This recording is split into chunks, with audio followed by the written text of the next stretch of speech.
about to watch a play? Because I don't like plays. This guy, like most of the cast in this movie, thinks enthusiasm is all that matters. Reading. Also, if I'm gonna read what he's singing, don't I deserve a little bouncy ball on the words? The woman I loved is dead. Well, damn. Spoiler alert. Why should I even watch this movie now? It was not as my father had said. A village of sin. That's our great-grandfather, all right. Luckily, right at that moment, an unconscious Argentinian fell through my roof. Unconscious Argentinian cliché. He was quickly joined by a dwarf dressed as a nun. Movie that will go on to cast plenty of real dwarves as extras, casts non-dwarf as the only dwarf character with lines and screen time. Satine. Oh, I get it. Satine and Christian. She's bad, he's good, opposites attract. It's as if her name is Yin and his name is Yang, but less subtle. Also, most beautiful courtesan in all the world is one letter away from being named after a cracker. Man, Tinkerbell is a discount this chick. Definitely missed the eat shrooms now instructions whenever they flashed on screen. I guess I'm all for this movie playing anachronistic songs, but this is an electric guitar playing the opening notes of Smells Like Teen Spirit. I mean, Christian should be writing this story on a Mac if the time period doesn't matter. Outside it may be raining, but in here it's entertaining! And also, still raining. The Moulin Rouge doesn't have a roof. No need to tell you this is the bad guy, his mustache says it all. Without a safety net, this swinging act is some dangerous shit. Haven't these people ever witnessed a horrible circus accident? Discount Tom Cruise. In this fucking huge-ass city-sized burlesque house, both people who want to meet Satine are seated at adjoining tables. Come and get me, boys. Satine says, "Come and get me, boys," and somehow isn't mobbed by patrons tearing her clothes off. Mistaken identity, eh?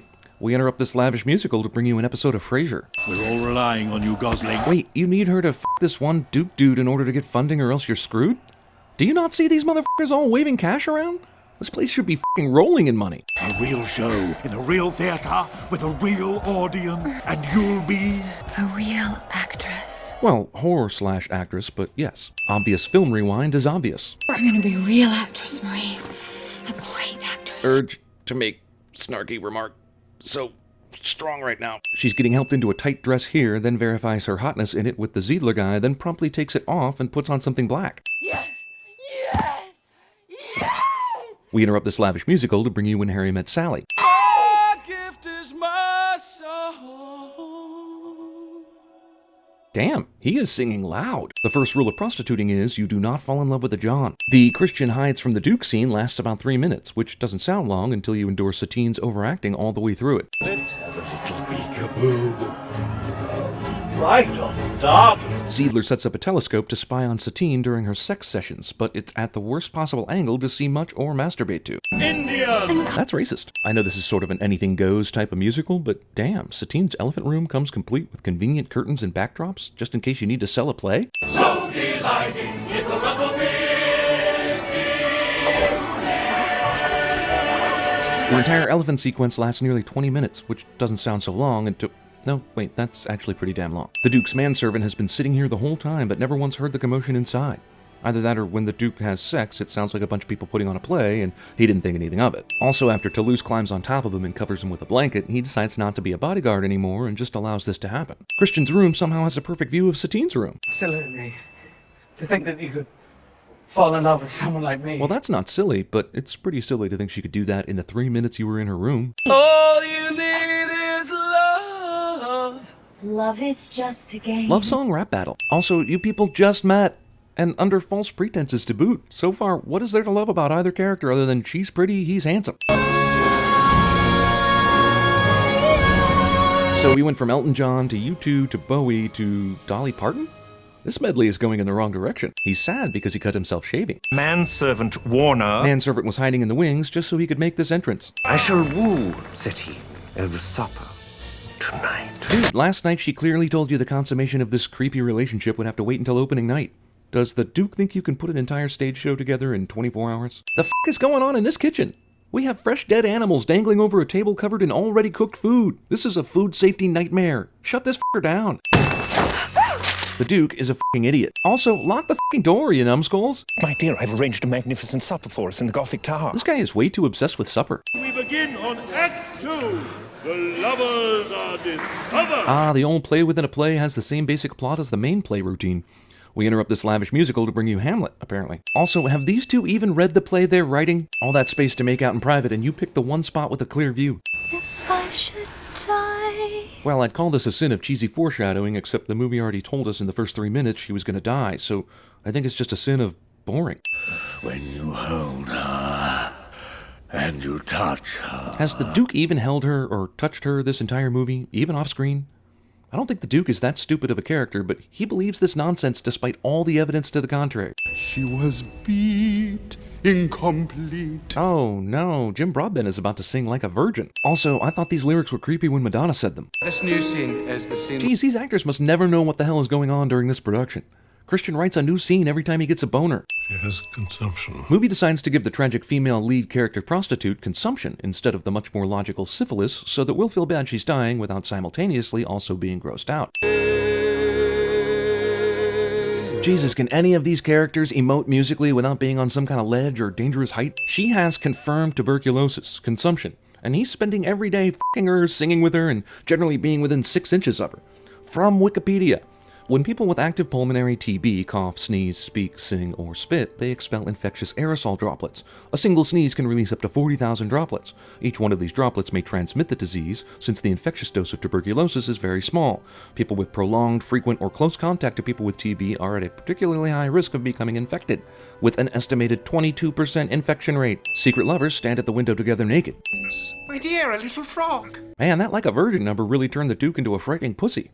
I actually feel bad for the guy. Walter White Band. Why would the courtesan go for the penniless writer? I mean, sitar player. Character we've seen speak one line suddenly has the motivation to spill the most important beans of the whole movie. Also, movie writes a villain so f***ing stupid that they literally have to have another character lay out the deception for him to be able to get it. I don't like this ending. Man, the people who finance entertainment always think they should have Final Cut. Why shouldn't the courtesan choose the Maharaja? Because she doesn't love you! Brilliant Poet is actually not very smart. This is a really dumb Freudian slip, like comically so. Now, why don't you and I have a little supper? Does supper not mean what I think it means? Why is supper all they talk about? Are these people hobbits? And for our part, we could do nothing but wait. And sing a song about prostitution while we wait for the prostitute to prostitute herself. You'll get your end in once the Duke gets his end in. What a bitch. Never fall in love with a woman who sells herself. Unnecessary advice. Movie says, F the police. Extra ex machina. Chocolat. Take Miss Satine to her dressing room. Wait, this guy's name is Chocolat? Where's the white dude named Vanilla Cream? Or I'll have the boy killed. This is the same guy who was pointing out a frog to Satine a minute ago, right? The Duke is going to kill Christian. Okay, but isn't that already something they were worried about? Weren't they already planning to disappear in the middle of the night together? Mostly because they recognize the Duke as an evil bastard? So why can't the plan still be to disappear in the middle of the night together? It seems to me that 1900 Paris is a pretty easy place to disappear if you wanted.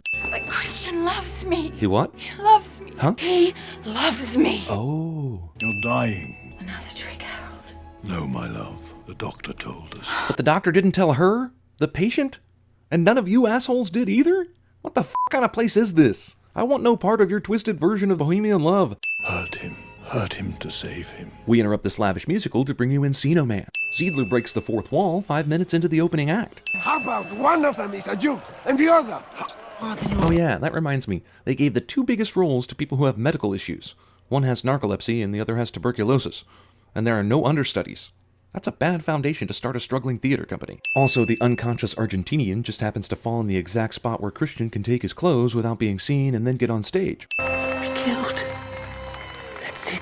That's why she's pushing him away to save him. Is this character supposed to be a conduit for the audience? Because we already know this shit. And forgive everything. Oh yeah, she has tuberculosis. Too bad the movie reminds us of that every time Satine does anything. Also, a person minutes away from death by consumption does not have this much energy and diaphragm control. Because you definitely need to kill Christian when he's on stage. You definitely can't wait until after the show to do this.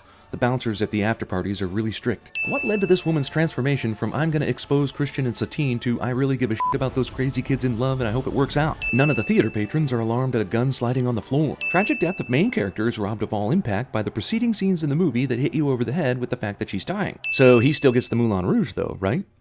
It was that shenanigans clause he put in the contract, and there were lots of shenanigans. It's like American Beauty, but sad. Days turned into weeks turned into months. Days turned into weeks turned into months cliche. And she was the star. of the Moulin Rouge. Writer finds creative freedom by writing about his own life's events, which we see in the movie cliché. Is this a message for the people who walked in late?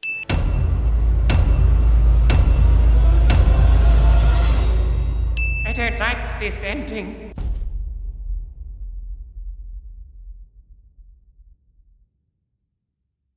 It was not as my father had said. I love getting up in the morning. I clap my hands and say, this is going to be a great day. I think I'm getting the black lung, Bob. Tommy, how's the peeping? Tommy, how's the peeping?